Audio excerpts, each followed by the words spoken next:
Good evening, everyone, and welcome to the 5th Northern Ireland Sheep Programme virtual event, which unfortunately we are still unable to hold on farm due to the ongoing pandemic. My name is Aileen McCluskey, and I am the Sheep Technologist here at CAFRE, and I will be your chair tonight. Please be aware you may experience some connectivity problems from time to time due to your broadband speed. The event is being recorded, the link will be made available, and it will also be hosted on our CAFRE TV YouTube channel, where you will find the previous 4 Northern Ireland Sheep Programme events. Tonight we have 2 presentations, after which we will have questions. Please submit your questions throughout the event. Laptop users can submit questions using the Q&A icon at the bottom of your screen. Mobile users can access the Q&A option via the 3-dot icon, which appears when you tap your screen. Please select all the panelist options when submitting your questions, and we will try to answer as many as possible. Your feedback is very valuable, and we will have a short survey at the end of the event, and I will give further information about this later. To get proceedings underway, I would like to welcome our 4 panelist speakers. We have Senan White, a CAFRE Beef and Sheep Advisor and the Northern Ireland Programme Manager. James McCay from Dunbia, County Tyrone, is our Sheep Programme tonight. We also have Darren Carty, the Livestock Specialist with the Irish Farmers Journal, and we have Newell Doyle, James's vet from the Three Valleys Veterinary Practice in Tralee, County Tyrone. We also have Hannah and Pamela from CAFRE to provide IT technical support throughout the event. Our first presentation comes from James. He is an upland hill sheep farmer from Dunbia, County Tyrone. James will provide us with a background to his sheep enterprise and will highlight some of the practices he undertakes in relation to pre-lambing health and management. Please note that if you wish to enlarge the video display, you can do so by clicking on the expand view or full screen icons at the bottom of your video. This will be followed by a presentation from Newell Doyle. Newell is a hill farmer from Rostrevor, County Down, a vet actively involved with the sheep and has been a large animal practice for 24 years with Three Valleys Veterinary and Tralee covering parts of West Tyrone and Fermanagh. Newell will provide a vet's perspective on health, lambing and management. He has worked with James on his farm, his animal health plan, and will cover some of the plan's outcomes. He will also highlight some of the issues concerning antibiotic usage on farm. Senan will conclude his presentation with a short summary of the STAMP project in relation to antibiotic benchmarking, and Darren will be available to answer questions in relation to the Northern Ireland Sheep Programme as one of the project partners. At this stage, I am now going to hand over to Senan, James and Newell for their presentations. Thank you.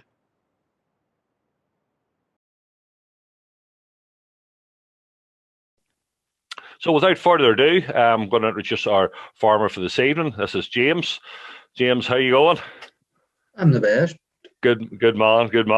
Thanks very much, James, for joining us here this evening. So this is a fairly up-to-date photograph. For James is showing a bit of the background. Now, obviously, there's not many sheep out on the farm at the minute, but to say we'll chat through that because I think most are in now, getting ready for lambing, James. So appreciate you taking the time because I know you'll be getting ready into the thick of it now fairly shortly. So basically, James, for the audience, say obviously we'd love to get out onto the farm. We're not there, so basically, James, if you could maybe run through what the farm is, what your background is, and we'll take it from there. So over to yourself, James. Right. Well, farming full time with my father here, and a bit other family help during lambing and that. We're running 300 ewes, split equally between Texel, Scottish Blackface, and pure Perth Scottish Blackface on 130 hectares of SDA ground with about 20 hectares of grassland, 40 hectares of semi-improved, 70 hectares of rough grazing and hill ground, and 5 hectares of woodland, all in the one land parcel. And what height would you be? Quite high up, James, or what? We're starting at 280 foot with some of the better grassland and running to 850 foot on the hill ground. Right, so you would. And what about rainfall, James? Heavy enough? We're heavy enough would be up 1,200 plus mil the year. Right. It is a strong hill, should we say?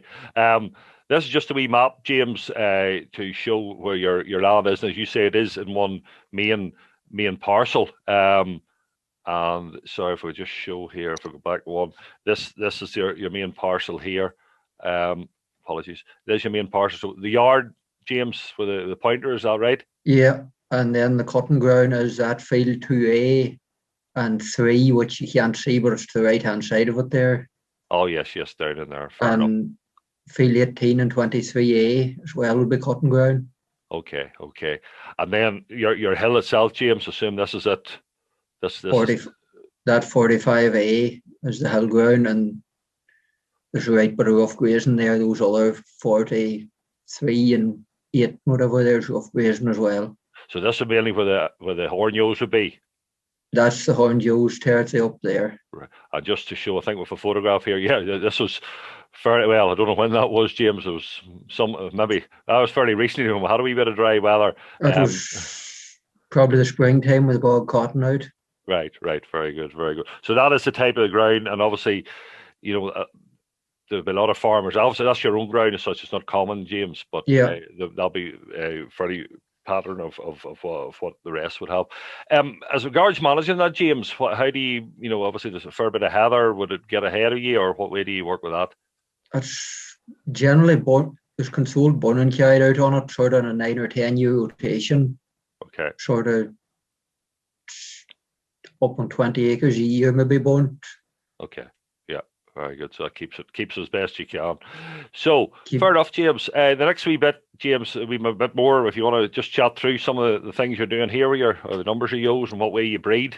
Yeah, there's 150 pure Perth blackfish ewes. 100 of them are bred pure.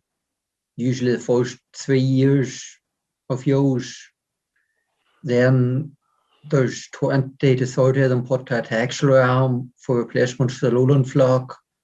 And this year, for the first time, there's 20 or 25 of them went to Bluefish Leicester in the hope of getting new lambs to sell later on. You never done that before, James? This is the first year we've tried it. And then the lowland ewes is the taxel Scottish blackfish ewe crossed together a taxel. We retain some of those for ourselves for the lowland flock again.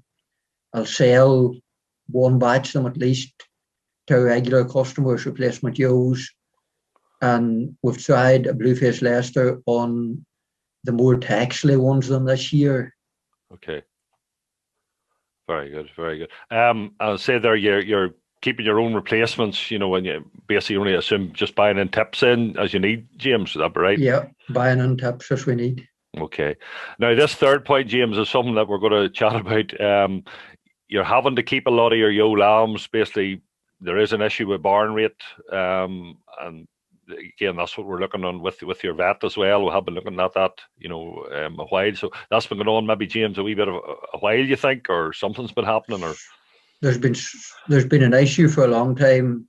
We're maybe starting to get to the bottom of it now, but we're having to keep the majority of our blackfish ewe lambs that are suitable. The majority of the taxel crossed to the blackfish, we're keeping them as well. And the only ones that have wants to sell are the 3/4 bred taxels. Okay, we'll chat about that later on as well. And the last point there, James, that you're lambing indoors. When why do you do that? When do you lamb? When do you put the ewes in? That type of. When do you put them out, or what are you doing when you go out? Those type of things.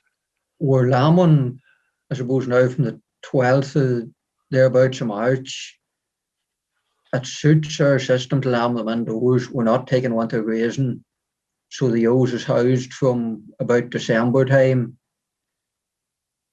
probably the second, third week of December. Then they'll be fed silage only to 8 weeks out, depending on the silage. If it's really good, 6 weeks out. Then introduce meal to the twins at that stage. Okay. That's dead on. They'll be turned out as soon as possible post-lambing, 24 hours, ideally 36 hours. Depending if the weather's bad, we have enough housing to keep them 2 or 3 days usually. And are they just round the house? Everything goes round the house, James, for a while, and then moving the hornies as well? Everything goes to the green ground to start with, and then the horned ewes get them a month old. The singles will go to the hill, and the twins will go to that rougher grazing. Yeah. And hope to have the silage ground clear to ewes by the first week of May. Excellent. To get a cut of silage the beginning of June then. Okay, that's dead on. So now these are some. Is these this be maybe your first and second cross taxel yos, and you have plastic slats? Have they been a while in, James, or how have you found them?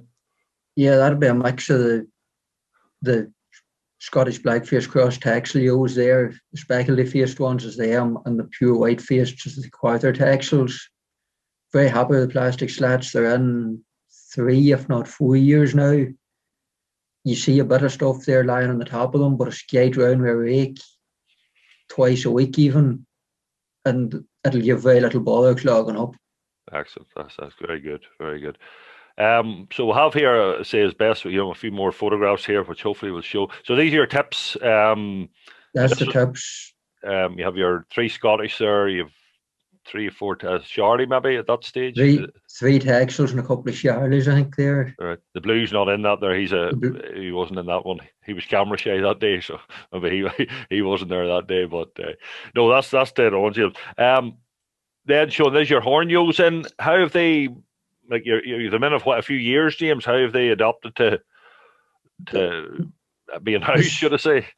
They settle remarkably quickly in the house. They do. They give very little bother. You'd know if you went up there in the middle of the daytime, they'd all be lying quietly, and they'll continue lying quietly unless it's feeding time, really. Yep. Oh, that's good. That's good to know. Right, James, thanks very much for that. I say it's a whistle-stop tour around the yard. We just show some of the facilities, and we'll see more photographs as well. This wee bit, James, we'll maybe chat through, like as I said at the start of the programme, I sat down with everybody and went through what the areas they wanted to look at and what areas they wanted to develop. Ourselves, James, we sat down, seems a while ago now, and we looked at 3 areas, as we said. First, you try to improve your barn rate, then the EAD, which you're using to improve it, and then the hill as well. So, is it how are you getting on with them, James, or things maybe changed or got a wee bit quicker, or? Possibly the first 2 there, the UCAD and the barn rate could maybe have been switched around. We've got onto the EAD system quicker than we thought, and the barn rate's been harder to get under control than we thought. The barn rate, the first year we blood tested pre-tipping, and we turned up toxo in the horned ewes, but we were too close to tipping time to vaccinate for them that year. So we fed decox in the meal from Christmas time to lambing time. It worked well, but from a labour point of view, it wasn't really suitable. We had to batch ewes separately so that you were only feeding the ewes that you wanted, the decox. It worked out fairly expensive, probably similar to vaccinating for a 1-year hit. Yes. So this last year, we vaccinated for toxo and enzo. We've never had a bother with enzo, but it's the cheaper of the 2 vaccines, and we were advised if we don't have it, now is the time to vaccinate to keep it out. Yep. Rather than wait for it to come in and have to treat everything with antibiotics and then vaccinate in subsequent years. Yeah. Yeah, and that's which we'll be chatting to with Newell. Like it's been very helpful and very, you picked up a lot and good advice from that, and that's what we're encouraging people to do that.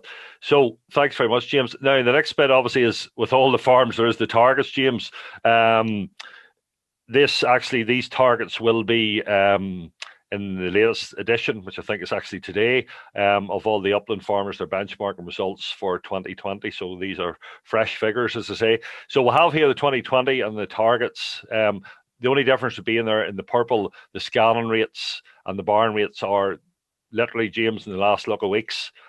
These are the up-to-date figures. So those is where you're concentrating on, James. Like I think you've kind of said there's the area, especially with the hill yolks that you want to look at. Yeah. Happy with the barn rate and the crossbreds, but I would like to lift the scanning rate maybe to 1.7, 1.75 even. We have a lot of singles at the minute with them. I'd quite like to get a good lot more twins out of them. Yeah. The blackfish ewes, it's the barn rates hitting us. Whenever you take the barn rate out of those ewes, they're scanning at 1.4, which is perfectly adequate for the environment they're on. Mm-hmm. But it's the fact that we're getting hit with a lot of barn ewes. Yep. It's pulling everything down in them. And I will say, James, that, you're here anecdotal, and we're hearing, from some of the other program farmers and other hill farmers that, barn rate seems to be an issue, and it's something that I think I would be strongly advising all farmers, hill farmers, to keep a good note on that. And we will try to, we'll not have all the answers, but certainly something to investigate. And hopefully some of the things we're talking about this evening will do that. Weaning percentage, you say, James, yes, that'll probably hopefully fall in from the numbers. Store lambs, potentially a few more, maybe going a wee bit heavier. Hopefully killing through some through Dunbia this year, hopefully. Good. The yo numbers, James, I think you're more or less where you're at. You might go up a wee bit more, but you're not. We're probably that for the next couple of years focus on getting the barn rate down before we push numbers any further, anyway. Yep. No, that's fair enough. And the final figure here is the gross margin. And James, now that may seem low, but for a hill situation, James is nearly the top 25% from some of the latest figures we've had. So at 34, so he's doing well. And I say, hopefully with the barn rate, James, that'll push up to the target of 45 and get more lambs out the gate. And just one final point on the benchmarking for those BDG members that are listening tonight, I would strongly encourage anybody to do benchmarking. The South Irish doing benchmarking to do it early in the year. I think, James, you would agree with that there. Yeah, you get to make changes for the coming year early. There's no good in doing it in October and finding out you had a problem that you could have sorted in August, but you're too late to do it for this year. Yep. Very good. Thank you, James. So just the wee thing, we kind of mentioned that there, is just to finally summarise it there, right? Yes, James want to get more out of your ewes, or increase the barn rate. The ewes are nearly where they're at. And, as you said, they're getting more out of grass, and, get the meal cost down as well. The other wee thing here, we're talking about, James, we've chatted some of this already. We could briefly go through these here. The lamb, you're using EID as well. Lambs tagged at birth. Any issues, James? Any? No, the tags really only come out of the bag. They come in and straight into the lambs. They're not sitting about outside. Any that are dropped or anything on the ground, dip them in disinfectant before you put them in. And the recording system's a great job. You can follow a problem or you can, if you pick up a sick lamb on the field, you can read its tag and you know exactly who its mother is, who its twin is. Mm-hmm. And if there was an issue with her at lamb one, say she put out a reed or something, you can follow that through and you can make a decision. Even, do you want to go out and catch that or was there a reason that she's not rearing the second lamb, let her be with a single or whatever? Yeah, no, that's excellent. And the grassland improvement we've mentioned. The soil sampling, I think, James, you're hopefully in the process of getting your round again to get all tested. Hopefully, I don't think it's awkward at the minute. And then the health plan, which we've chatted about, is in place as well, and we'll be focusing some of it as well. This, James, for anybody who's not aware, this is just a screenshot of one of your EID systems, or sorry, some of the data that you've used. So James will be able, for anybody that is considering this is the type of information that James is able to glean from that and hopefully make decisions from that. The next wee bit, just to show, James, that's the top hill where the hill ewes go. That's their type of environment. Yeah, that was them up on it on the first week of May this past year. So it was mainly ewes with singles just go up there. Okay, that's fair enough. Right, James, thank you very much. Now now we're on to the main wee bit here, or what we're trying to focus on here. We've given James has given us a good outline on what is. So for the next few minutes, just go to some of the things that James is doing. Obviously, that's come out of the health plan that we drew up with Newell, and also as a sideline of that, an added addition to that, is that obviously what we are talking about tonight as well is the reducing of antibiotic usage in the farm. So James has already mentioned vaccination. So Toxo and Enzo has been done now, James. As you said, you've done the decox, which was expensive and a bit time consuming. As with all farmers, or you have your silage analysed, and your ewes are fed according to that. And I'll say we'll chat through some of those. Your sheep house, obviously, we're going to show it now in a wee minute. That gets thoroughly cleaned, limed, and disinfected. And then the last point, watery mark scar. You have used that, James, but I think we'll chat. You want to get that down a wee bit. Yep.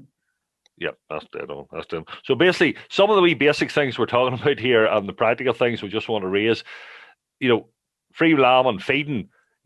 James, this is your silage, this is your meal. Maybe just chat us through what the difference is here. This is some of the practical things I think you would do. Yeah, well, the silage was analysed earlier on there, and we're feeding according to the analysis. Twins is up, they're getting in around 0.7 of a kilo there at the minute. They're about a week out of lambing. And that was just out of interest. One day we weighed 2 buckets of meal, 2 3-gallon buckets look exactly the same, but there's nearly a kilo difference.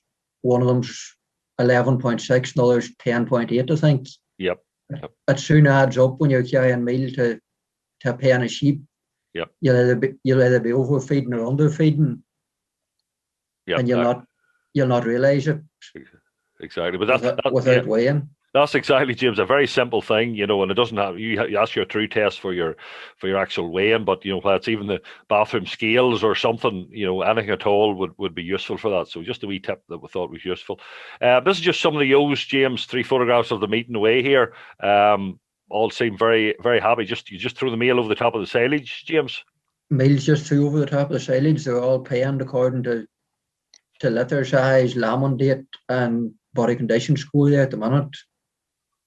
And we're feeding just on top of the silage twice a day at the minute. Swear. And are the ewes, James, are they mixed together, or the horn ewes separate, or I see there's some mixture here, or it doesn't really? In a main, they're mixed. If we have a full batch of horn ewes, I'll keep them separate. But I know there is a difference, and some of the analysis tell you to feed differently for horn ewes and crossbreds.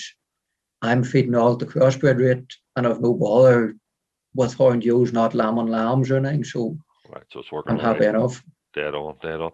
And just some of the other things we're here, Jim. This is like your kitchen area, your preparation area. Maybe just describe what we have here. This is actually up in the lambing shed, James. Yeah, that's in the corner of the shed beside the meal bin. There's hot water in a sink there. Great job for washing hands after lambing a ewe, keeping tubes and bottles and things like that clean without dragging them into the house every time. Yeah. And you have hot water to mix colostrum, mix milk. There's a fridge there. You can store colostrum. If you mix too much, you milk the ewe or whatever, throw it into a jug in the fridge. It keeps for 24 hours. You can store vaccines for sheep or whatever as well. They're at the right temperature. They're not going to be destroyed sitting out. There's also that red thing as a paddle for the drill for mixing milk for the ad lib feeder. Okay, very good. So it's all practical there, James, nicely sitting together. And these are your pens here, James. Fairly sturdy looking stock board. Where'd you get them, James? Made myself the time we built the shed, but went for the stock board because the horned ewes has a tendency to try to kill the lamb beside it. If they can see another lamb, they'll bait and slap at it. Unless the other lamb sticks its head through, they'll not kill it. But we had odd ewes kill their own lamb in the process of doing it. Right. Well, James, we're just about finished our wee bit here. We're just this is a photograph I think that probably sums up really where you're coming from. You've got a right bit out of the grass. You want to push more into the grass, and we have 3 ewe lambs here, but you want that picture to be in a few years maybe full of ewe lambs or more lambs, obviously. Take a few more anyway, but that is 2 of the Scottish blackface cross Texel lambs and a pure blackface as well in the background. Yeah, that's a wee field that was drained and reseeded 2 years ago. Yeah, so it is showing like growing more grass is making the difference. So, well, James, finally, this is the last bit for yourself. What's James McCay's farm? I think we've talked some of these things, James. Maybe you could briefly take us through these, what you're hoping to do or what you're hoping to develop. Yeah, well, we're soil sampling again. We've spread probably a couple of 100 ton of lime this last 3 years.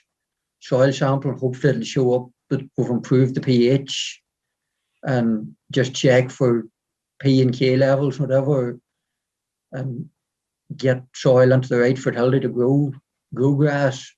We're in a late enough part of the world as it is, so every help we can get with growing grass is required.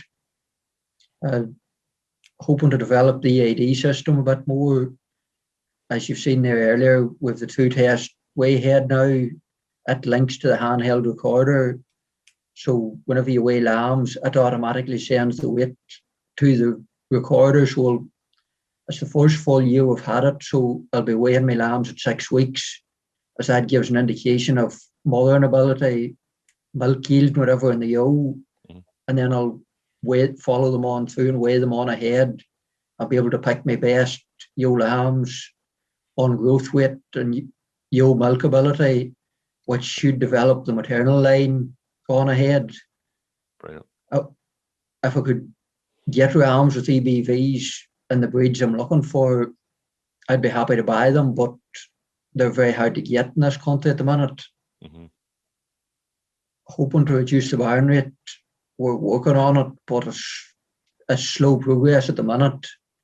We've blood sampled ewes again after scanning time because we weren't happy with it.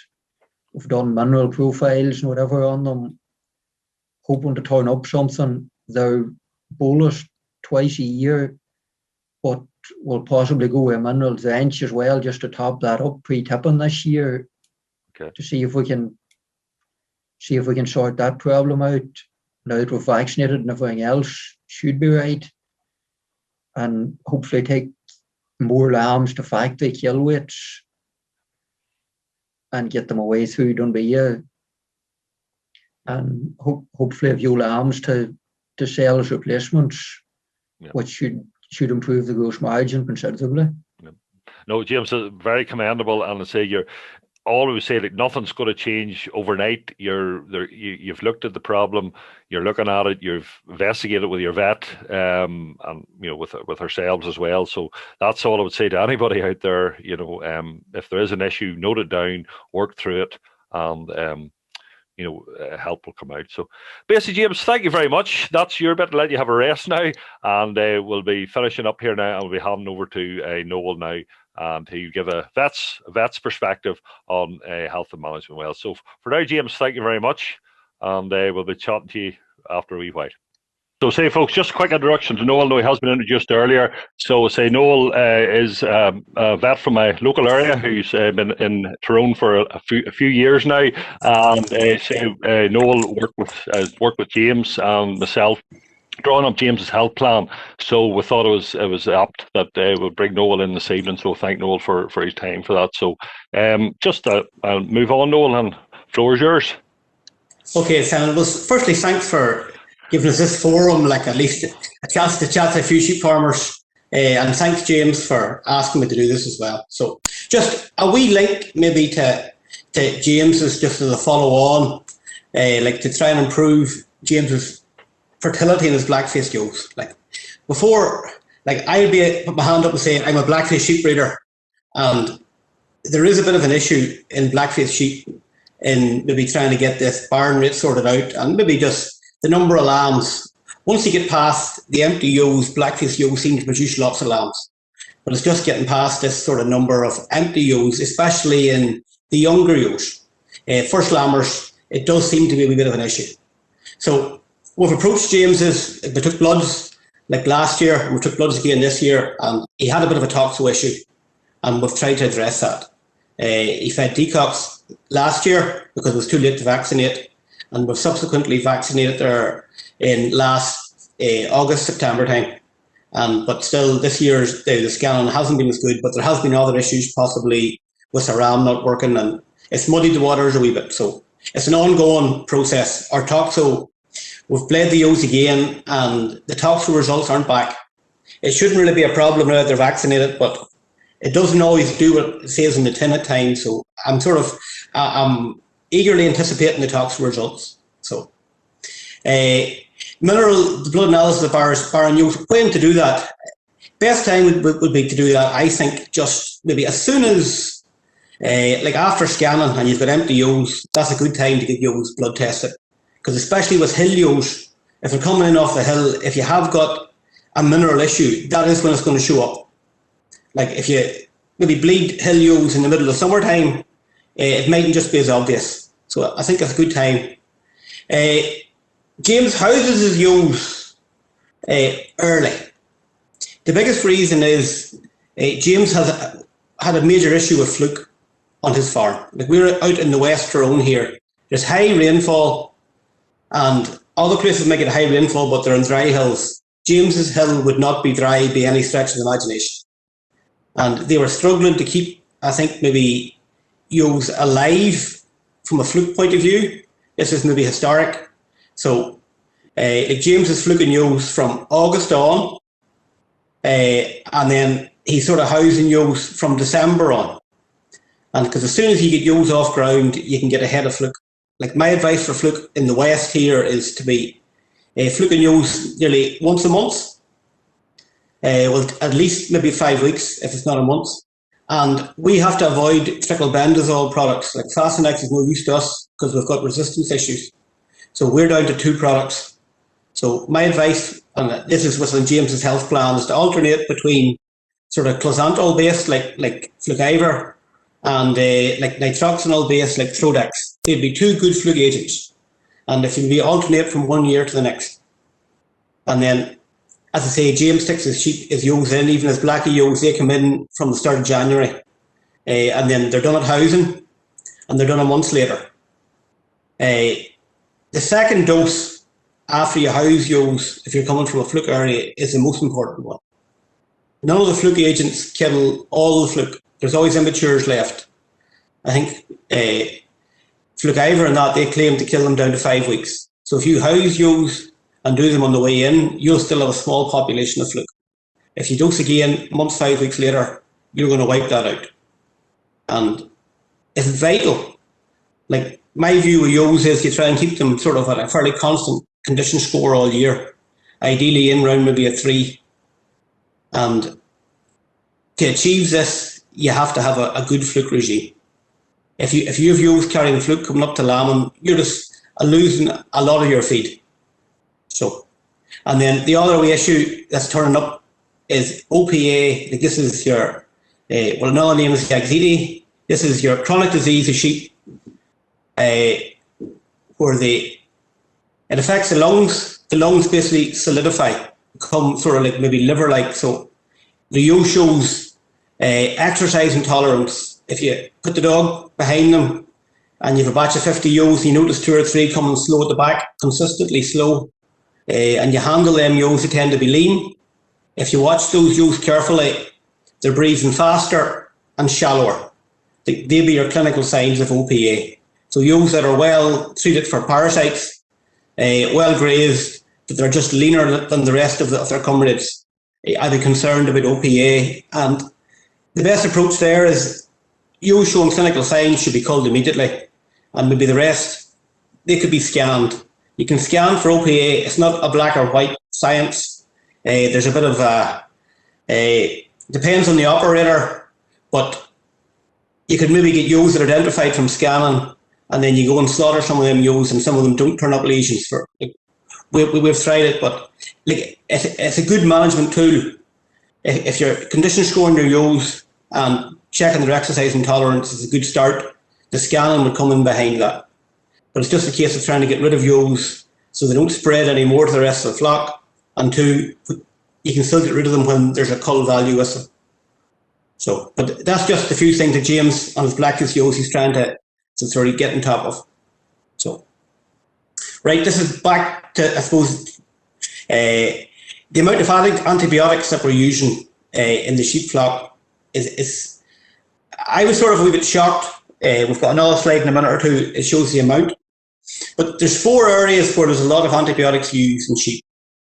And a lot of it is in around lambing time. So if we're going to make an impact on the amount of antibiotics used, now is the time to be thinking about it. But I just want to say one thing. I'm advocating that we try and reduce the amount of antibiotics used, but at no stage should this be done a detriment to sheep, to flock health. Like there's always another avenue and maybe more strategic use of antibiotics rather than this blanket treatment. We're trying to get away from the blanket treatment. That would be what we'll be emphasising tonight. So the first one would be the use of, like a blanket use of Oxytet, which is sort of your Alamycin LA, Caramycin, Endomycin. This is often used by sheep farmers to prevent epizootic abortion. That's the biggest reason to use it. About 3 weeks out, they've had an issue in the past and it's been used to stop an abortion storm. And they thought, right, that's a good idea, I'll keep doing that. That uses a serious amount of antibiotic. We have a very good vaccine there on the market. There's a couple of them on the market. And if you vaccinate your ewes a month beforehand, 1 month before they go to the tip, that's the minimum. You can do them 2 or 3 months beforehand as soon as you sort ewes. That's far better than using this blanket Oxytet. Okay, the next one, lameness. This is the other place where there's a lot of ewes or there's a lot of antibiotics used. And once again, like foot rot is the main source of lameness in our flocks. Secondary to that, we've got this new disease coming in, COD, contagious ovine digital dermatitis. That is a nasty bug. If you haven't got that in, you want to avoid that. So that's when we emphasise about biosecurity and not buying sheep in, that's what you're trying to avoid, is COD. So from a lameness point of view, what can we do instead of using lots of antibiotics? Once again, we can try and, if you haven't got a lot of foot rot, don't buy it in. Keep a closed flock. That's number one.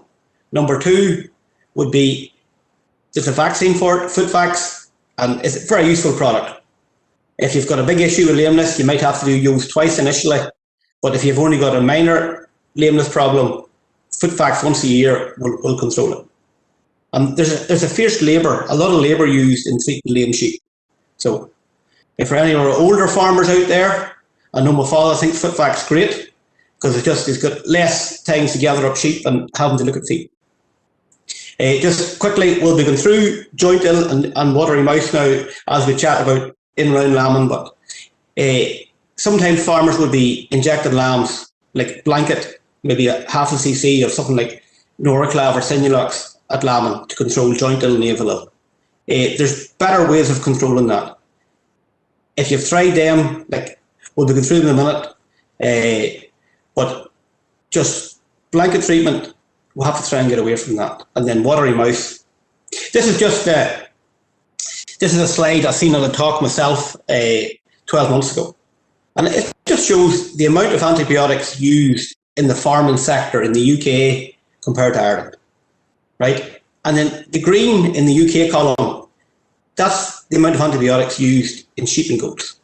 I was surprised at how big that is. Maybe that's out of the 100%, that's probably maybe up against 30%. Like I would have felt that the dairy sector would have been far bigger. I would have thought pigs would have been far bigger, but no. The sheep sector is the leader in the use of antibiotics.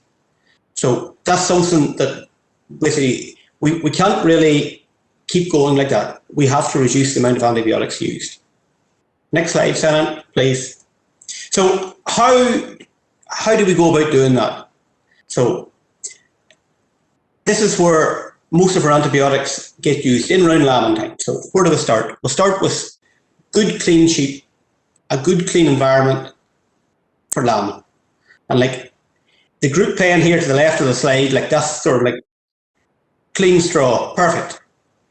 If you're rearing calves, I've often said you should be able to lie down and roll with the calves. Like you could lie down and roll on that pen with those ewes. I guess it's clean. That's what we want. There's a lot of times you drive around the country and you see ewes that have come out of sheds, and like they're discoloured. They're sort of green looking. And like that's just fecal contamination. So the bugs that cause like neonatal scars, like scars at 1, 2, 3 days old, the bugs that cause your watery mouth, like it's mainly E. coli, and like most E. coli is coming from like sheep feces. So if we can keep the fleece clean, the ewes clean, like that's the way forward. Is James there? Can I speak to him, or is he? Yep, I'm here now. Yep. Yeah, James, yourself, how often do you clean your pens now at lambing time first? They'd be cleaned after every ewe unless we're very busy, and then they'd be limed if they weren't cleaned out. Yeah, see, like this is what we're talking about. It's a case of just trying to keep like the hygiene up. I know some farmers say that they haven't the manpower to do that, but if you want to keep the health up and reduce the cases of like watery mouth or the cases of scar, the hygiene has to be kept up. And then, as I say, if it is very busy, you need to be at least removing cleansings and liming pens. But pens would need to ideally cleaned out after every ewe, and if that can't be achieved after every second ewe, that would be the way forward. Go ahead, Shannon. Right. So hygiene is the one prong, and then the second one is colostrum quality and quantity. So if we're going to chat about colostrum and ewes, I would like just to take a second or two to back it up about maybe 6 weeks or 2 months before lambing. Like it's condition scoring ewes then and batching ewes. Like if the ewe scanned, you know where your doubles and your triplets are and your singles are. This is when you make your decisions about how you're going to feed your ewe pre-lambing and how well you feed your ewe and she maintains her condition. This all works out into the quality of the colostrum that she produces. Like you're feeding your ewe to produce lambs of good birth weight, like 3 kilos plus, say. The bigger the lamb, the more likely they are to survive. If you've got multiples and they're lightweight, their chances of survival are greatly increased. And then the quality of the colostrum, that's purely reflected in the quality of the ewes, basically the feeding beforehand. If you've got good fit ewes, which have a condition score 3, say, carrying no parasite burdens, like no fluke issues. Worms, not so much of an issue now, maybe in mature ewes, but fluke and possibly rumen fluke would be 2 big issues out in the west of the province here. And you'd want them under control. And then feeding, like James, you said, what was your feeding plan? Just give it to me again. I know you mentioned it earlier. From about 7 weeks out, you're feeding what? But 7 weeks out, though, we've been getting 0.2 of a kilo. 5 weeks out, we're probably up to 0.4. 3 weeks out, 0.6. They're up there at 0.7 now, about a week out, and I'll probably put them all now to 0.8 that's a 20%, not with high soya inclusion. Yeah, James, that's for your doubles. Are your triplets getting more than that, or are they just getting similar? Are they getting a wee fraction more? Or? Triplets have been getting, I suppose, nearly a kilo for maybe 6 weeks now. Right. And well, the whole point of this feeding and getting this right is to make sure that we have like enough good quality colostrum. And James, you yourself, you have, with the ewes you're working, colostrum's not really an issue. Like you have plenty. Seem to have plenty of colostrum. Very few lambs that you wouldn't have enough. The ewe doesn't have enough for her own lambs. Right. And James, like myself, if you're assessing colostrum quality, there's a few things you can do to try and improve colostrum quality, and the mineral side of things is important. Like this is why we're sort of pushing maybe mineral analysis. There's 2 things. If you've got ewes, if you've got sheep that have got adequate minerals, you've got good, bright, alert lambs that run to their feet quickly, and you've got good quality colostrum. Like the 2 go hand in hand. And James, do you test colostrum? Do you or do you just assess it with your eye and look for viscosity and colour, or what do you do? Up to now, I have been assessing it just by colour and thickness, but we've now been provided with a refractometer through the programme, so we'll be able to use that from now on. Right. Well, James, just this is from my own interest. Would you see a difference between the quality of a ewe, say maybe with a single on her colostrum, and a ewe with a triplet? Does it be any difference, or have you noticed anything so far? Probably the ewe with a triplet maybe has the best. She's getting that bit more meal. She seems to be producing better. Yeah, like so basically you do see the reward of your feeding is in the amount of colostrum. Them ewes have plenty of good quality colostrum, because it's, as soon as we go down the line of what lambs, go down with scar or watery mouth. Like, it's always the multiples of the lambs that are most at risk. And James, how much colostrum now? You have a ewe lamb and say with triplets. What is your approach? Like, your lamb's down to 3 lambs herself, and they're just starting to get onto their feet. What do you do, James, or what's your usual? I would usually milk the ewe and split what she has equally between the 3 of them. They'd get at least 2 tubes, about 120 ml, either our own colostrum or our own colostrum topped up with powdered colostrum if she doesn't have enough for them. Right, you would top up, so they'd all get a share of the ewe's own colostrum, and then you'd be topping up. And so, what colostrum are you using, James, or what do you usually use this? That'd be a Provita powdered colostrum we would top up with. Yeah, myself personally, I would probably rather farmers using powdered colostrum. I know some boys will say that I sell it, sure, what else would I say? What did I say? I think it's a better, more uniform product than maybe getting cow colostrum. There can be some issues maybe with cow colostrum. I'd see cow colostrum sitting out for farmers to collect at places, and just the hygiene and maybe the uniformity of the colostrum would all be a bit up in the air. Like, and if you are going to use cow colostrum, just make sure that it's definitely off the first milking of the cow, or I think you could be wasting your time a wee bit with it. Like James as he tops up with Provita.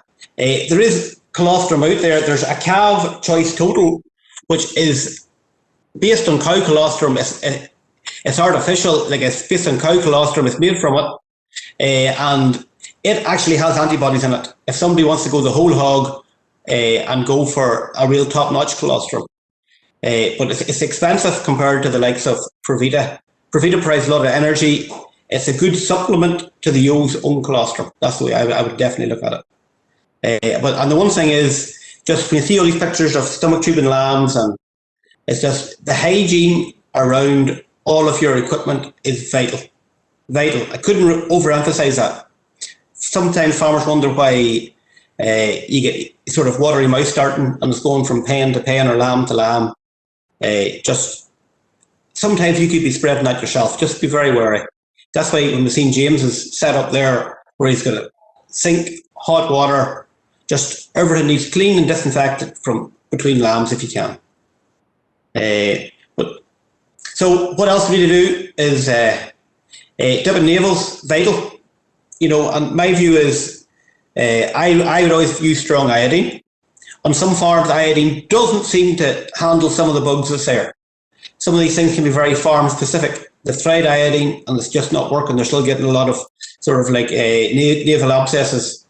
So chlorhexidine, that's another disinfectant. Like we would use chlorhexidine if I was doing, say a ewe section. I was scrubbing her up. That's the pink stuff.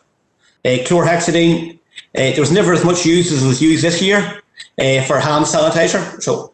But iodine would be the number one choice because iodine is a good disinfectant and most importantly, it's a great drying agent. As soon as you get the navel dried, it's no longer like a root way into the lamb. If the navel stays wet, like bugs, bacteria, that they can get up sort of into the lamb. I would rather dip as opposed to spray because I think you use the product better, you get better coverage. Just one of your little, if you're giving a urine sample to the doctor, one of those containers, or if you're taking a milk sample from a dairy cow, just top that up, just fill it half full of iodine, and you get total coverage. Just make sure you sort of empty that out and refill it sort of if you're busy, so you aren't just using contaminated stuff all the time. I wouldn't dilute it at all with iodine. Strong iodine is what I would be using. And I would do them at birth or shortly after, and then I would repeat 6 hours later because the ewe will have it licked off if you just do it immediately after birth. If you go back the second time and sort of sneak in when the ewes maybe feeding or something like that, you'll get them done and she might just lick it off. Go ahead, Simon. Right, so we're back to this antibiotics issue. Like, just, I sell antibiotics, okay? That's part of that's one of the things we do. But I would like to see responsible use of antibiotics as opposed to this broad, like this blanket treatment. So it's important that at lambing time you are going to have to use some antibiotics. I want you to only use basically what's been prescribed by your vet. Okay, and you want to be using the correct amount. Basically, it should be on any antibiotic you buy, it'll say on it the dose rate and how to give it, whether it's under the skin, whether it's into the muscle, and then whether the course is the one-off injection or a 3-day course. Any ewe that's handled, if you're lambing a ewe, and by handled I don't mean if the nose is there and the feet are there and you just give it a pull, I wouldn't count that as a handling. But if you have to push in and replace and move stuff around, that ewe would definitely need maybe like a shot of antibiotics afterwards. And then more importantly, that same ewe would need a shot of a painkiller. There's good painkillers, non-steroidals, that are out there, like 2 ml, something like Loxicom under the skin. That's vital. Because you want that ewe to mother the lambs in her pen. You don't want her thinking about how sore she is and being miserable and wondering where she'll eat. You want her sort of moving on, thinking, I've got 2 wee lambs to look after here. I have to keep going, if you know what I mean. And just on the antibiotics point, why are we pushing for this reduction in antibiotics? The doctors have come to basically the veterinary profession and the farming profession and saying, look, that they're concerned that they're getting resistance in hospitals to some of the antibiotics that they're using. And that's because they're being used or overused in the agri sector. So we're trying to do our bit to reduce or slow down this risk, this rate of antimicrobial resistance. And there's another side on it too. We have a lot of very good antibiotics that we've got access to in the veterinary profession. If we don't get our house in order, some of these drugs could be taken away from us, and that would be a step backwards. So if we can keep our house in order, reduce the amount of antibiotics that are being used, maybe rather than using some of these new I would call them, some of them super antibiotics. There's a few new ones that come out in this last 10 years are very good. But there's a lot of traditional antibiotics still out there, penicillins, and sort of, we can go back to those and use those responsibly, and they do an adequate job. Like Oxycat, used correctly, is still a very useful sheep antibiotic. And it's only seldom that you should be using maybe anything much stronger, but it's just, if we can use some of these newer ones under veterinary advice and only for specific cases, that's the way forward. So just watery mouth is, I would say, if when you're lambing ewes, especially out of a lambing shed, like it's the one disease that you're sort of, every time you have a ewe lambed, or like you have triplets and you've maybe a few lambed and the place is getting busy, it's in the back of your head. When's watery mouth going to start? I know a lot of farmers just basically, every lamb born gets oral antibiotic. We have to try and get away from that. Multiples, your triplets are most vulnerable to watery mouth. There's only one reason for that, is that they get less colostrum than a single or a double. So if we can get round that, so we've already mentioned, if you're back to your feeding, if you're young and making sure she has plenty of colostrum, it's making sure that we're topping up at birth. And if your lambs are an adequate birth size, they're a healthier lamb, they're less vulnerable. So my advice would be is get your hygiene right, use good clean pens, get your colostrum in and get it in early. Like as James says, he could have it in maybe before the ewe of the lamb licked. This first bit of colostrum, this 120, 150 mils in. And then only you can make a decision to say, well, last year I used oral antibiotic on all the lambs. This year I'm just going to maybe use it on my triplets, and that might be a major reduction. Or I'm going to lamb the first 100 ewes and try and avoid using it at all, unless there's a lamb that's being stressed, maybe a lamb that's had a hard lambing. That's one, or multiples. But make a decision. We're not asking people to say that if they don't use oral antibiotics, they're going to have a lot of dead lambs with watery mouth.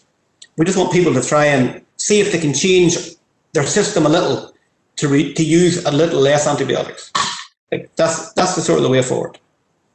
And this is all very, very clean, number one. But just make sure before you start lambing, like a lot of you maybe are lambing at the minute, or will be starting shortly. Make sure you have all you need, like your gloves, your strong iodine, your gel, your harness for keeping in prolapses, your trusty maybe bottle of maybe say pen strap for your handle, your bottle maybe of painkiller or a few injections of it. Just have this.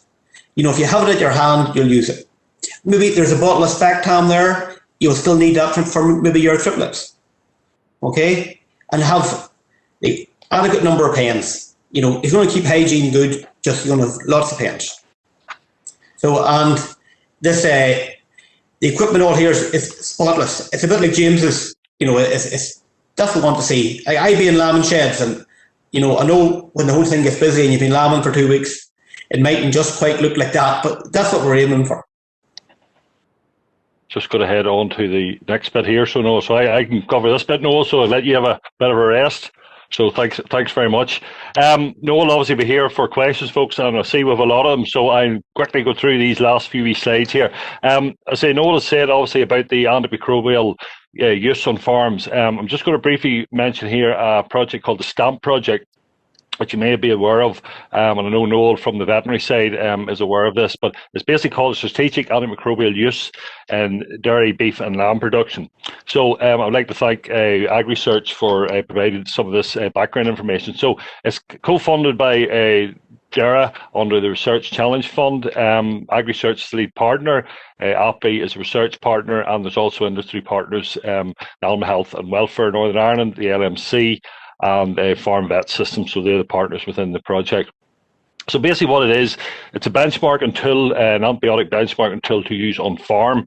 As Noel has said, the doctors are coming to the likes of the vets and whatever, and obviously in the current situation, the use and the highlight of antibiotics in the COVID situation is brought to the fore. So all farmers, all grower, whatever, advisors, whatever, we all have responsibility to do our part, play our part in reducing antimicrobial issues, but as Noel said, use when necessary. So we all have a role to play, and I say we're just highlighting here that this is you may see this being publicised fairly recently. So basically why we're doing it was basically it's what we're trying to get. Issues are being reported. You have a conversation with your vet from farmers' point of view, and what we want to do is encourage farmers to make changes to their practice. And what it does is basically this benchmarking, similar to financial benchmarking that the BDG members would be familiar with. It's showing antibiotic usage on the farm, and that'll compare A with yourself and B with other farmers in the area. So basically it allows farmers to understand how your use is changing, and hopefully what it is to relative to the other industries. So it's a big emphasis on this, and it's coming to the fore from processors, from supermarkets, and so on. So everybody has a role to play. From our point of view, we will hopefully to be rolling that out through CAFRE to all the BDG members, the livestock members over the 2021-22 year. So I would encourage farmers the members to keep an eye out for that. So folks, that's just that wee bit. I'm going to finish off here now just on tonight. I say Noel will be available here and Darren as well. So before I hand back over to Aileen, just to give a quick recap on take-home messages on tonight. As Noel has said, get the basics right. Good pre-lambing management is vital. You cannot go past it. Feed your ewe well, keep her clean, and keep the place where she's going to lamb clean. If you have problems or if there's things that aren't going right, write them down, record them, and then do something about it. Speak with the likes of Noel. If you haven't got one, get an animal health plan in action. Strongly encourage you to do that there.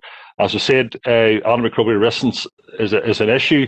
Want to make people aware of it. However, antibiotics are necessary at times, but please speak to your vet and use them as necessary. Obviously, as in James's case, be mindful of buying in disease. Keep your flock as closed as possible.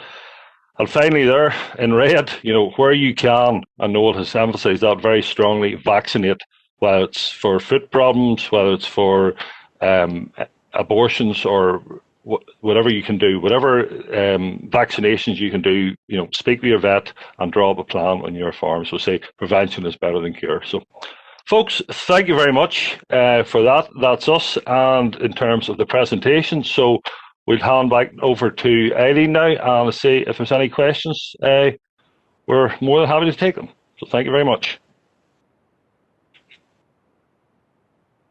That's great. Thank you. Thank you very much, James, Noel and Senan. Excellent presentations. I'm sure you will all agree. A huge amount of very valuable information, especially now when we're all, possibly some of you are already there, but sort of just getting stuck into lambing. James is doing a great job with what he's doing, and you can also see the benefits of having a good working relationship with your vet.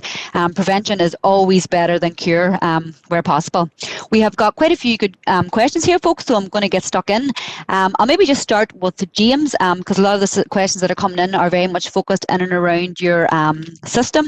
And I suppose, James, there was a bit of a talk in relation to your barn rates and a lot that's got to do with feed. So a question we have here is, did you try increasing your feed or your meal or by meal or improved forage 6 to 10 weeks post-tipping? And do you think that would have a benefit on your barn rate? And Noel, possibly you might want to comment on that. I suppose it's the management of that you immediately past tipping if that's beneficial. Well, the ewes had Crystalex lick buckets introduced from 3 weeks after they went to their arms. Those were particularly bad, wet, sleety week. They were introduced to that. They stayed on Crystalex buckets for probably 6 weeks. Then went on to meal and silage once they come off their arms. And it hasn't made a wild bit of difference this year by the looks of it. Yeah. And I suppose maybe just to... Sorry, go ahead, Noel. Yeah, well, James, last year when you started to feed your decocks was a wee bit of meal earlier. Do you think the fact that they were fed a wee bit earlier, do you think, did that have an effect? Maybe, or what do you think? They had free access to Crystalex buckets this year, probably before they had the decocks last year. Right, fair enough. I was just wondering. There was no buckets with them last year at all until they got the meal, so it's hard to know. Yeah, well, there's one other thing that I just want to mention, just on that barn rate with blackface is coming off a hill scenario. There is an issue, I think, with maybe reaching maturity in some of the younger ewes and just on what weight, so just on that point, we have just in County Down, I remember the Castlewell and Blackface breeders, I have sent out a questionnaire there last week to about 40 farmers who are part of that group, just to check to see what the results are like, and a whole range of questions regarding just the length of time on hill and a few other questions around it, just to see if we can try and get to the bottom of why there is maybe a bit of a barn rate, For personally, I think the 3 biggest factors maybe is minerals, toxo, and possibly ewe maturity. Basically, I think there'd be 3 factors, plus this nutrition shortly after topping. Like that, they would be the 4 factors, I think.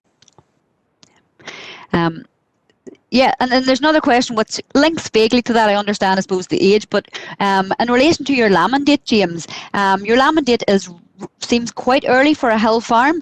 Do you think it would be possible if you push that back? Would that coincide? Even think from a financial point of view in relation to grass growth and keeping the ewes outside for longer? Would that help from a nutritional point of view, and I suppose in relation to the stress? And maybe, Senan, if you could even comment there on how this is on the other farms, the other hill farms in the programme. Well, the hill ewes is 3 weeks behind from the crossbred ewes. For a start, they're not lambing now to the 5th April. But we have split the 2 up. We've put the crossbred ewes out 3 weeks earlier. From a labour point of view, you get most of the crossbred ewes through, and then you can concentrate on the hill ewes coming nearly as a separate batch. Yeah, and just on the farms within the programme, we'll have a bit of a range actually. We'll have some of the hill ones lambing literally the 20th of March up to the 10th of April, and the crossbred ewes from the 12th of March to the 27th of March. So there is a fair wee bit of range, within that. Like James is by no means the earliest for the hill ewes, Yeah. And I suppose maybe while we're on that theme, there's another sort of question or sort of maybe suggestion coming in, and a lot of us are possibly guilty of this. It's maybe something that we need to think about. But, housing your hill use does seem like you're sort of adopting that intensive type system without the input, or possibly with the input. Have you any plans to try and get use lambing outdoors or to reduce labour in the coming years? Or is the system that you have in place the one that you feel is best for yourself? We'd be short of grass or grazing for those hill ewes if we didn't house some of them, would be my opinion on that. But I also would find that there's as much labour if you're going to look about the ewes. I hate dead lambs, whether they're on horned ewes or crossbred ewes. So I would rather put in a bit of extra labour in the shade and try to decrease my mortality rate. And maybe Shannon, how do you feel? Maybe the other guys in the programme, are they on a similar sort of train of thought there, or? The labour thing is something that, in the pure sense, you could say, yes, the hill ewes should be on the hill all the time, the crossbred ewes and the thing. The reality in a lot of cases is labour, and, getting labour, getting help, and in a lot of cases it's just easier. The time is of the essence, and that seems to be a lot of fellas are looking at that. It's an easier option than spending time driving around fields, or rightly or wrongly, but that's the way it's been looked at, Yeah. Okay, we have a good few questions, I suppose, in relation to, that management of lamb, and I suppose definitely from a veterinary and disease point of view. And Noel, I'll maybe touch you with yourself with this one. But has anyone had any experience using products such as Purex through water bowls and the impact of this on watery mouth and lambs? The influence of what? I just missed it there, Eileen. Using Purex through water bowls. What is Purex? I wouldn't be sure of what. I haven't come across it. I'm not sure. It must be. I'm assuming it's something that someone has possibly tried or used. We'll maybe get a bit more information on that one and come back to you. Okay. Okay, and I suppose then in relation to that, maybe just while we're on the train of thought of vaccines and whatnot, is there a vaccination for mastitis in sheep? Quite a bit of our antibiotic use this year has been dealing with mastitis. Any suggestions there? Any maybe help there? Well, there isn't a vaccination for mastitis in sheep yet. The mastitis that sheep generally get tends to be a Staph Aureus mastitis, where you can get, you've a yoke sucking two lambs outside, and you're like, how can this yoke take mastitis? You get a bad 3 or 4 days of weather, a couple of days, a bit of stress, a wee bit of dirt in around maybe a trough where you're feeding them, and you have this yoke coming carrying a leg. That's the obvious case. And no matter what you do, she tends to lose that quarter, and you're maybe struggling to save the ewe. But there's no vaccine. Even in the dairy sector for cows, there's only one vaccine sort of available for acute E. coli, and it's a very labour intensive where you have to go 3 or 4 times. So we're a long way away from a vaccination for mastitis in sheep at the moment. Like I said, I would say. Yeah. I'll maybe just bring, while I have you there, I'll maybe just bring it back, because obviously there's a huge amount of interest and focus on, preventing those death in those young lambs and in relation to watery mouth. And it's been suggested, obviously the Yo's colostrum is the best that you can possibly give to that lamb. So a few wee questions here. Is there a benefit or a merit to getting a refractometer to test the quality of colostrum? And also, if you do milk a Yo's colostrum, how long can it be stored well in the fridge or freezer? Well, firstly, just for storing it in the fridge, you can definitely store it for 24 hours. I would say there's no issue. Probably maybe slightly longer, but 24 hours would be a good gold standard. Go with that. Using your refractometer to test your colostrum, I think it just would be useful to compare colostrum from one yoke to the next, because sometimes you might think it all looks very similar. I know some of it is more viscous and more yellow. That's what we're looking for. And as soon as you get slightly waterier, for some issue, maybe the ewe's lamb slightly earlier, or the ewe wasn't just in as good a nick, hers mightn't be as good. And if you are going to store any or freeze any, if you use your refractometer for your spare, test it, just store and freeze the best. And you can freeze it the same way as you freeze cow colostrum. Small amounts that are easily thawed out, not too big, so you can thaw out small amounts. And do not use it to make the microwave. Thaw it out slowly. That's because the antibodies that we want to get into the lamb in that first couple of hours of birth, that you get your antibody transfer. That's what we're looking for. You don't want to be destroying those antibodies. Yeah. And then I suppose just maybe on that thought, just while I have you on that train of thought on the veterinary side of things, your thoughts on using on dosing ewes around lambing time? Well, I assume you're chatting about the dosing for worms, Eileen, yes? Yes. Well, worm and dose pre-lambing. Well, this is coming back from college days, is that your ewes under stress in round lambing, and this is your periparturient rise. If you took dung samples from ewes as they come up to lambing, you would see the number of eggs being produced increasing, and during early lactation, when the ewe's under stress. So the thinking was that if that ewe is dosed in round lambing, that when she goes from the shed to the field, she's not going to be shedding. So I still would be sort of on that line of thought that I would be dosing the ewe maybe in round then, but that might be the only worm dose that ewe needs during the year. Like, we're trying to reduce this dosing mature sheep, and the way to get on top of that is take your look at dung samples later on in the year, but I would still be maybe dosing that ewe sort of either as you leave the lambing pen, or sometimes some boys are maybe dosing ewes when they're doing their Heptavac P. You could maybe stick your worm dose in then and have that done, one less job for at lambing time. And they're definitely not going to be maybe going out, maybe shedding worms. But it's a case of just trying to reduce the amount of worms hitting the pasture. Okay, no, that's great. No, that's brilliant. Thank you. We'll possibly just move slightly away, I suppose, from where we're sitting at in relation to the veterinary side of things. And Darren, you look like you're possibly getting it too easy there. And we'll see if you've got some advice for ourselves. We've sort of mentioned earlier on about this whole, hill farm getting a wee bit intensive, and is that the right sort of way to be going? And it's a difficult one to answer.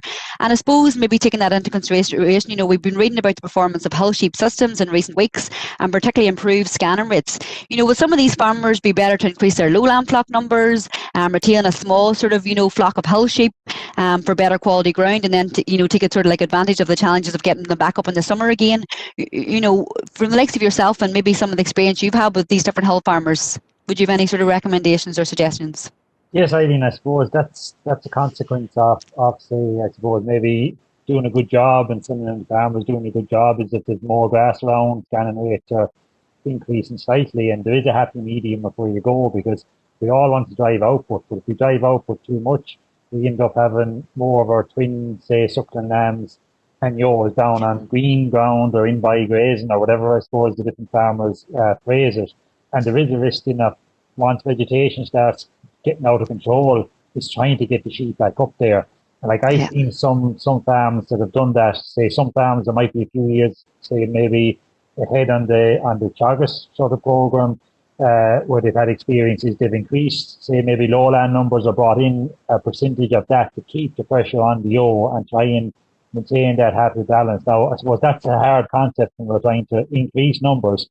But if you end up having too much down, we're just going to end up buying concentrates, putting in a lot of cost in the system that isn't really giving it back. And at the end of the day, and it's unfortunate I'm going to say what I'm going to say, is that a lot of the income on some of these farms is coming from how you manage the hill.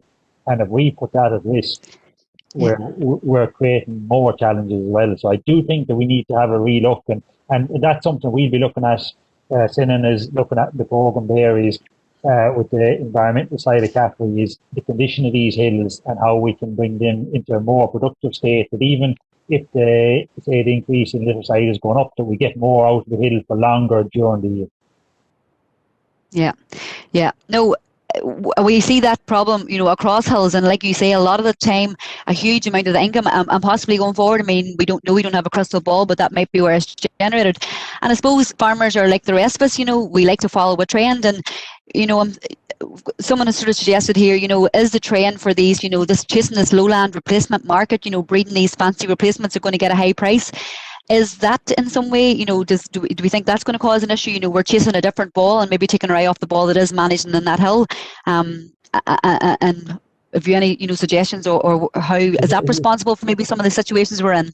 Yeah, and look, I suppose we never fear that there'll probably be someone texting now and saying this, what I'm going to say is maybe wrong, but I think that in some areas that has been detrimental to the management of, say, the sheep systems and the management of hill vegetation.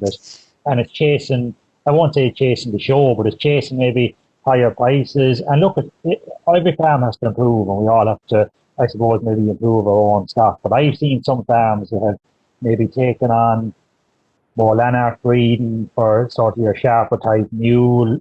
Some farms have gone for a bigger type yoke to have a bigger type mule, because that's what's selling best. But then finding that yoke has maybe gone into too heavy of a live weight, particularly on the harder hills, and that they're just not surviving up there, and that you're in a situation where you're bringing feed up to them as well. And I think that first and foremost, the system has to be, the breed has to suit your terrain, and I think then it's trying to push that after.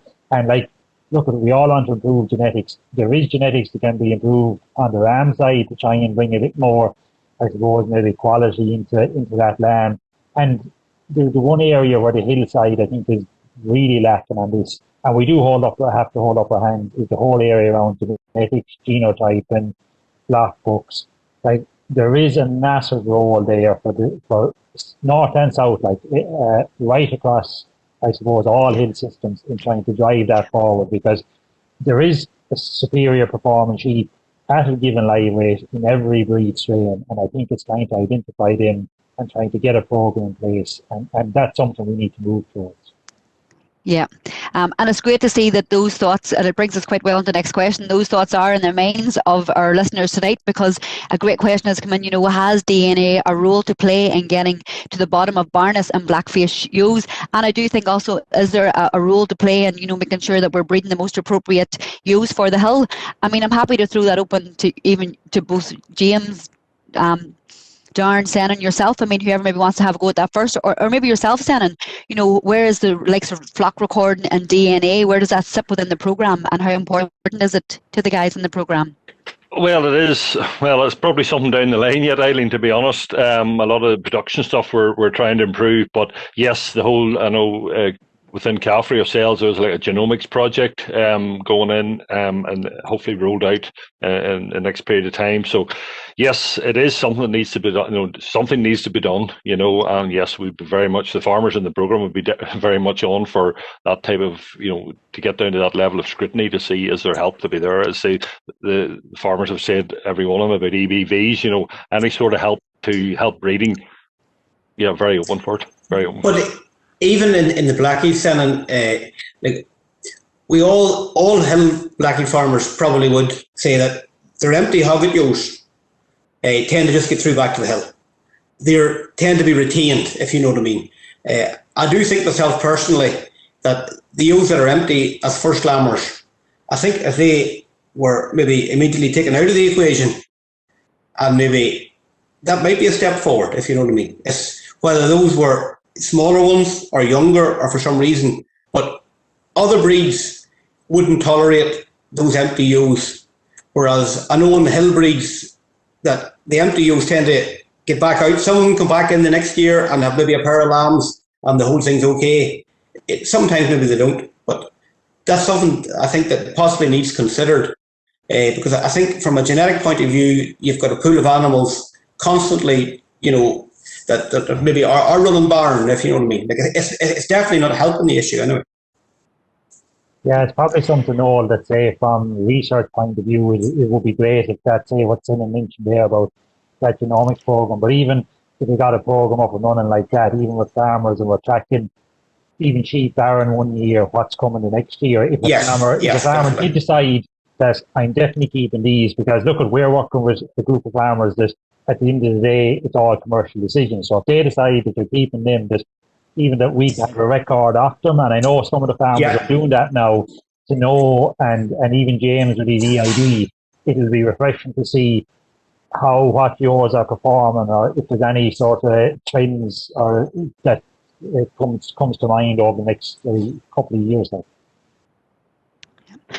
And I'll maybe possibly bring James in on this one. Maybe if just a very quick sort of like overview of the records you're keeping, or the records that you think are important for selecting your replacements. obviously with barrenness in mind, but obviously to make sure that you're selecting the best replacements on farm? At the minute, well, we were increasing numbers there for a number of years.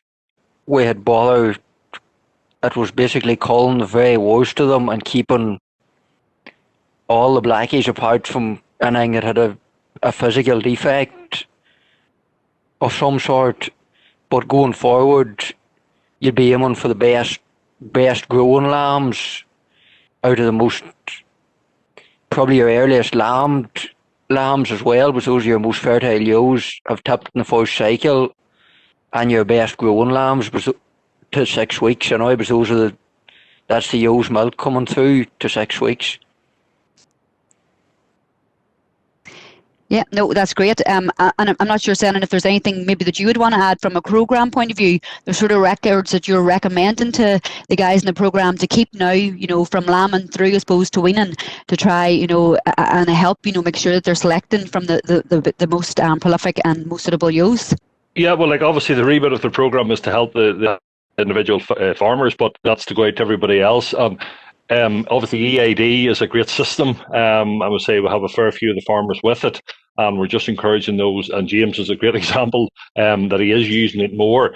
However, for those that don't have EAD or any other farmers that's listening, a simple notebook. I know Hillsborough, it's just funny, I found one earlier on. Hillsborough used the wee lambing book, such things like, did the ewe need assistance? Did the lamb get up? Some sort of wee record, even though if your computer happy with it, a spreadsheet or something like that, there's some sort of record that at the end of lambing, you don't sit back and say, I must mark her, that ewe, for whatever issue, poor colostrum or whatever, that you have a record. So a simple notebook, convert it into a spreadsheet if you so wish, or, the Rolls Royce obviously would be the EAD system. Something you don't forget about it, and then use that throughout the year. Yeah. And I suppose those records, bringing back to the theme that we have tonight, the whole use of antibiotics, and medicines within sheep, how important those records are. And I suppose maybe, even for yourself, Noel, obviously, you said you sell antibiotics, but it's obviously your job to do the best we can. But, is there a risk in assessing livestock enterprises on the volume of antibiotics used rather than the actual type of antibiotics? And that is, if we want to reduce antibiotics, will it not just lead to the use of top shelf sort of critical antibiotics? Do we need to safeguard those? And I suppose then, a wee bit, in relation to Purex, a wee bit of background research, the fact that it's a probiotic, are they possibly beneficial for use? And if anybody else wants to maybe make a comment on that, they can. Yeah, well, probiotics, if they're shown to be useful, if you know what I mean, sometimes when there's a gap in the market, you get some stuff appears, and when you actually read into the back of it, there's not an awful lot of research or a lot of data supporting it. So just probiotics shouldn't do any harm. But from the point of view of the top shelf antibiotics, I would like us to be able to retain the use of all these top shelf antibiotics. So, but it's up to us to control what they're being used for. Some of the older antibiotics, the likes of like Oxytet, which is like a bog standard Alleamycin, if it's used correctly, that's still a very, very useful sheep antibiotic. But we want to get away from using it in hundreds and thousands of ewes 3 weeks before lambing. There's no need for that. From the point of view, it's been used most for controlling foot rot and for maybe preventing enzootic abortion storms. There's 2 examples of where I would say, 70 to 80% of the antibiotics have been used. That can be changed over to using vaccination. And so that would make that'll put a big hole in the amount of antibiotics that we're using. So that's sort of the way forward, I think. Yeah. Okay, that's great, and I suppose that sort of brings us back. I am conscious of time, and I'm conscious. Obviously, there's a lot of good questions, but hopefully, we've got a good answer across the board. But I think it's also very important to bring the whole thing back round to, these systems have to make money and they have to be profitable. And I'll maybe touch yourself with this one, Darren. Can you see a system whereby processors or supermarkets are prepared to pay for produce that has been produced, this so-called antibiotic-free? Would this be a good thing for supermarkets? Is it going to be, obviously we can see the health benefits from it, but is there a pay point for the farmers here? Yeah, and I suppose what I'd say in that, Eileen, is that I do think that that there probably is, say, an appetite there, but I think that is probably the wrong way for the industry to go. And I've seen that a bit, say, there's been a bit of work done initially, and even some weanlings have been exported a couple of years ago there that were meant to be sort of, I suppose, benchmarked as having received no antibiotics at all in their life. But for me, if we were to offer supermarkets something like that, or the more we offer to supermarkets, the more they'll take, and the more that they'll put this in as the standard. And the next question will be is, well, if there's a standard there that you can't produce, or that you can produce, say, antibiotic-free, what's wrong with everything else that is produced? And Noel hit the nail on the head earlier on when he said strategic use of antibiotics. Like, antibiotics are vital in every agricultural enterprise. They're vital in human health. That's why we have them, and that's why we need to safeguard them. So I would be just cautious. I wouldn't like to see it happening. I would prefer to see something like a sort of hill lamb develop on the back of the environment that it's brought up on, rather than anything sort of towards antibiotic side use. Yeah. Yeah, and I think everyone on the panel here tonight will definitely, agree with you there. Antibiotics, they're there, they have a place. We want, healthy sheep, but we also don't want sheep that are in pain. So we need to ensure that, that we look after them. And we have, a perfect sort of forage-based diet or grass sort of environment to produce good, healthy lambs. Folks, I'm conscious of time, and we have tried to answer a good range of questions. I'm sure that there probably will be sort of different burning questions that come along. And if you are in a business development group, please contact your local advisor with any other questions, and they can feed them back to us. If you're not in a group, please do contact the guys within the Northern Ireland Sheep Programme. Contact either Graham Campbell from CAFRE, Darren Carty from the Journal, or Senan, who is the advisor. Folks, just before I go to wrap up and say a few thank yous, I do want to, especially in the light of the sort of tonight's event in relation to health, I do want to make you aware of some important ongoing work in relation to sheep scab. It seems to be becoming more of an issue, and it's not something we want to see on sheep farms. There is a Northern Ireland sheep scab survey. It would be it's a great opportunity, I suppose, to kind of try and identify the problems that we have there within the industry. It is anonymous, and they do want to hear from all sheep farmers, irrelevant of size, from large flocks to small flocks. The survey will take about 10 or 15 minutes to complete, and the link, you can find the link at www.harper-adams.onlinesurveys.ac.uk /NI sheep scab. If you do want any more information on this, like I said, maybe come back to the likes of ourselves or some of the CAFRE advisors. So folks, thank you very much. It's been a great event. We've had great participation, and we have had some excellent questions. I would like to thank the speakers, James, Noel, Darren and Senan. You did a great job. And a great event. These events have been sort of very well attended and very, very useful and very informative, and we will have the next event, which will take place in May, and further details on that will follow. Finally, before I end, I would like to thank everyone involved. It takes a lot of people to make these events run, and I would like to thank everybody from the planning stage throughout the event and up until the delivery of the event, especially our IT folks in the back. They are doing a great, great job. So without further ado, folks, I would like to thank you all for your attendance. Enjoy your very short trip back to the spa. The benefits of online is we don't have too far to go home, and we will see you again in the future. Thank you. Good night.